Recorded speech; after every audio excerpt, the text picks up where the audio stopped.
الحمدللہ رب العالمین والصلاة والسلام علی سید المرسلین اما بعد فاعوذ باللہ من الشیطان الرجیم بسم اللہ الرحمن الرحیم الصلاة والسلام علیک یا رسول اللہ وعلی آلک واصحابک یا حبیب اللہ الصلاة والسلام علیک یا نبی اللہ وعلی آلک واصحابک یا نور اللہ۔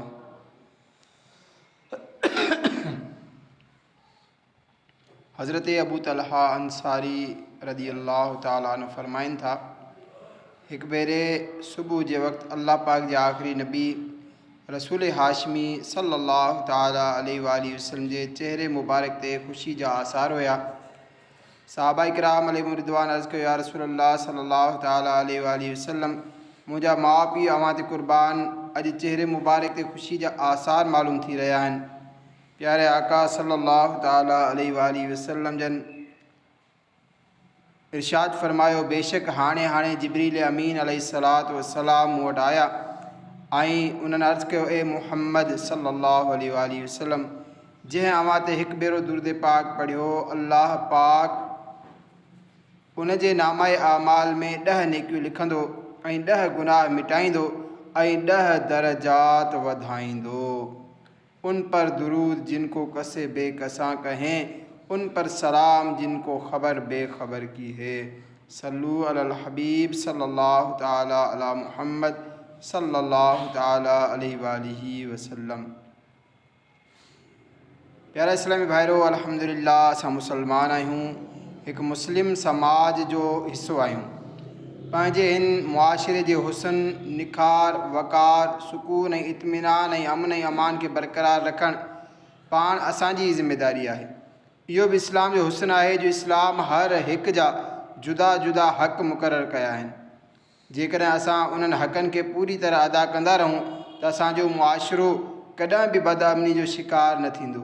पर निहायत अफ़सोस सां चवणो थो पए त असां मुसलमान आहियूं, पर असांजे मुसलमान भाइरनि जा असां ते कहिड़ा कहिड़ा हक़ आहिनि असां मां तमामु थोरनि माण्हुनि खे हिन जे बाबति ख़बर हूंदी। अल्लाह पाक असांखे इल्म दीन जी नेमत नसीब फ़रमाए। अॼु इंशा अल्लाह अज़्ज़ व जल असां पंहिंजे मुसलमान भाइरनि जे हक़नि मां हिकु अहम हक़ जे मुतालिक़ इस्लामी तालीमात सिखण जी कोशिशि कंदासीं। अल्लाह पाक असांखे सही इस्लामी तालीम सिखणु, उनखे यादि रखणु, उनखे ॿियनि ताईं पहुचाइण ऐं पाण उन्हनि ते अमल करण जी तौफ़ीक़ अता फ़रमाए। मुसलमाननि जी प्यारी अमर साइण हज़रत बीबी आयशा सिद्दीक़ा रज़ी अल्लाह ताला अन्हा फ़रमाइनि थियूं, हुज़ूर अकरम सल्लल्लाहु ताला अलैहि वालिहि वसल्लम हिकु शख़्स खे मौजूदु न ॾिठो त सहाबा किराम अलैहिम रिदवान खां उन जे बारे में पुछो। अर्ज़ु कयो वियो उनखे तेज़ बुख़ार थी पियो आहे। उम्मत जे ग़मख़्वार आका सल्लल्लाहु अलैहि वालिहि वसल्लम सहाबा किराम अलैहिम रिदवान खे इरशाद फ़रमायो हलो असां संदसि इयादत जे लाइ हलूं था। जीअं त उम्मत जा ग़मख़्वार नबी सल्लल्लाहु अलैहि वालिहि वसल्लम जॾहिं उन वटि पहुता त हू रोई रहियो हो। पाण करीम सल्लल्लाहु अलैहि वालिहि वसल्लम उन्हनि खे इरशाद फ़रमायो रो न, छो त मूंखे जिब्रील ख़बर ॾिनी आहे त बुख़ार मुंहिंजी उम्मत जे लाइ जहन्नम मां हिसो आहे। सुभान अल्लाह। उन जिस्मानी बीमार ख़ुशि क़िस्मत सहाबी सगोरे जी मुबारक क़दमनि ते दुनिया जूं तमामु तंदुरुस्तियूं क़ुर्बान वञनि, जिन जी इयादत जे लाइ तबीबनि जा तबीब अल्लाह पाक जा प्यारा हबीब सल्लल्लाहु अलैहि वालिहि वसल्लम पाण तशरीफ़ खणी आया। कंहिं छा त ख़ूब चयो आहे, सरे बाली उन्हें रहमत की अदा लाई है, हाल बिगड़ा है तो बीमारी की बन आई है।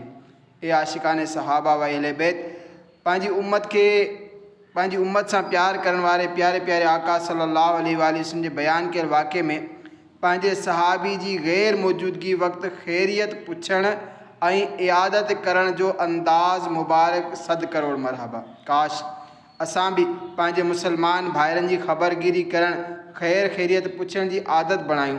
जिते उन सां रिज़ा इलाही जे लाइ कई वेंदड़ इयादत सां सवाब जूं ख़ुशख़बरियूं मिलंदियूं, उते मुसलमान जे दिलि में अवां जी महबत बि वधंदी। मशहूर साहबी रसूल हज़रत अबू हुरैरा रज़ी अल्लाह ताला अन्हु खां रिवायत आहे, अल्लाह पाक जे आख़िरी नबी रसूल हाशमी सल्लल्लाहु अलैहि वसल्लम फ़रमायो हिकु मुसलमान जा ॿिए मुसलमान ते 5 हक़ आहिनि। ही बुखारी मुस्लिम जी हदीस पाक आहे। इन में 5 हक़नि जो ज़िक्र आहे। कुझु ॿियनि रिवायतुनि में 7 हक़नि जो बि बयानु थियो आहे। बहरहाल ही 5 हुकूक कहिड़ा आहिनि? इरशाद फरमायूं, पहिरियों सलाम जो जवाबु ॾियणु, रद्दुस्सलाम, सलाम जो जवाबु ॾियणु, यानी जॾहिं को मुसलमान असांखे सलाम करे त मुसलमान जो हक़ आहे त उनखे जवाबु ॾिए।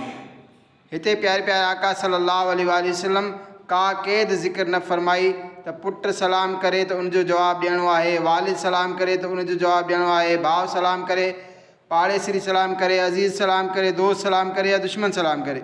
जेको बि मुसलमान आहे, कलमो पढ़ण वारो आहे, आशिक़े रसूल आहे, उहो जॾहिं बि असांखे सलाम कंदो त जेकॾहिं ख़ुदा न ख़ास्ता उन सां नाराज़गी बि हली रही आहे, अल्लाह न करे असां उनखे दुश्मन बि सम्झंदा हुजूं, पोइ बि हिकु मुसलमान जो ॿिए मुसलमान ते हक़ आहे त हू पंहिंजे मुसलमान भाउ जे सलाम जो जवाबु ॾिए।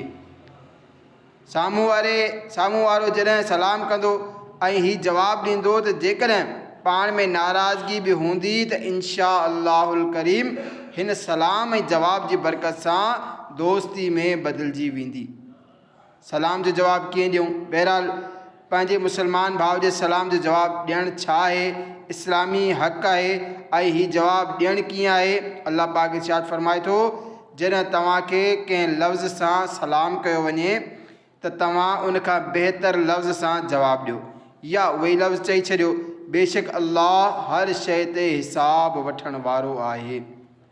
इहो हमेशह यादि रखो, सलाम करणु सुन्नत आहे ऐं उनजो जवाबु ॾियणु वाजिबु आहे। इस्लामी सलाम में 3 अल्फाज़ आहिनि। नंबर 1 अस्सलामु अलैकुम, ॿियो वरहमतुल्लाहि, टियों वबरकातुहू। जेकॾहिं को अस्सलामु अलैकुम चए त असां चवंदासीं वालेकुम अस्सलाम वरहमतुल्लाहि। जेकॾहिं को चए अस्सलामु अलैकुम वरहमतुल्लाहि त असां जवाब में चवंदासीं वालेकुम अस्सलाम वरहमतुल्लाहि वबरकातुहू। ऐं जेकॾहिं को वबरकातुहू बि सलाम में चए त असां जवाब में उहे ई 3 लफ़्ज़ चवंदासीं। बहरहाल जॾहिं बि को मुसलमान असांखे सलाम करे त असां ते लाज़िम आहे त उन जे सलाम जो जवाबु एतिरे आवाज़ सां ॾियूं जो उन जा कन ॿुधी सघनि। ॿियो हक़ आहे इयादत करणु।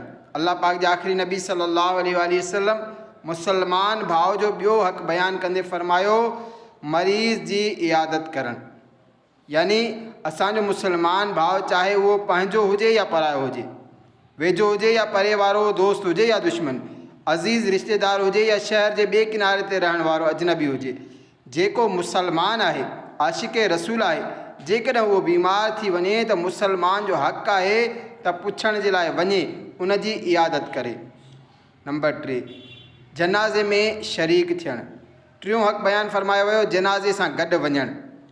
यानी मुसलमान भाउ जेकॾहिं दुनिया खां रुख़्सत थी वञे त ॿियनि मुसलमाननि ते हक़ आहे त हू उन जे जनाज़े में शरीक थियनि, संदसि तजहीज़ व तकफ़ीन में जेतिरो थी सघे हिसो वठनि।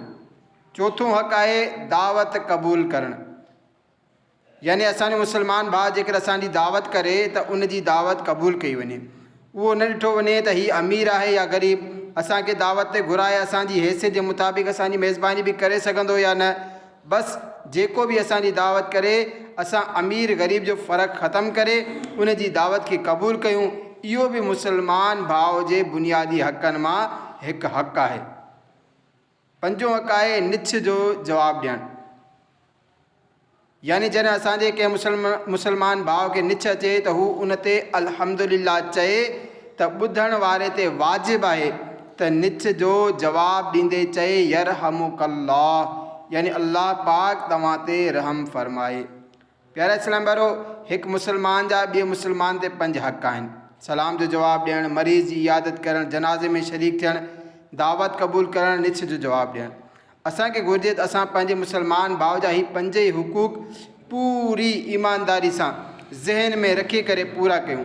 अचो उन जे बारे में कुझु वधीक ॿुधूं था। प्यारे आका सल्लल्लाहु अलैहि वसल्लम जो ॿियो जेको हक़ इरशाद फरमायो उहो आहे मरीज़ जी इयादत करणु।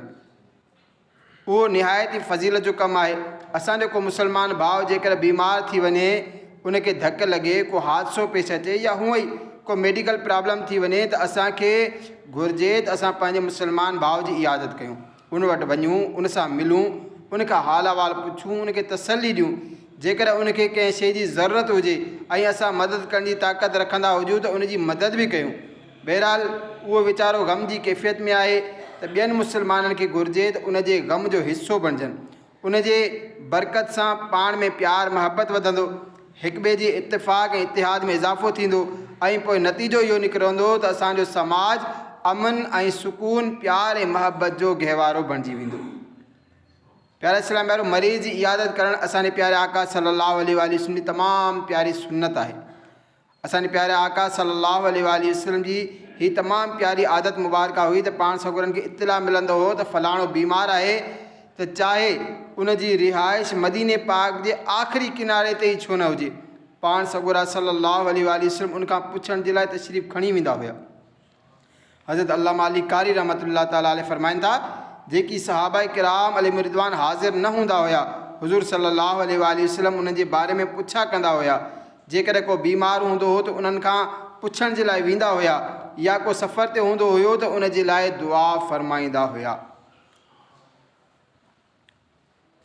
बीमार जी इयादत करणु जीअं असांजे प्यारे आका सल्लल्लाहु अलैहि वसल्लम जी प्यारी प्यारी सुन्नत आहे, ईअं ई अॻियनि नबियनि सगोरनि जी सुन्नत बि आहे।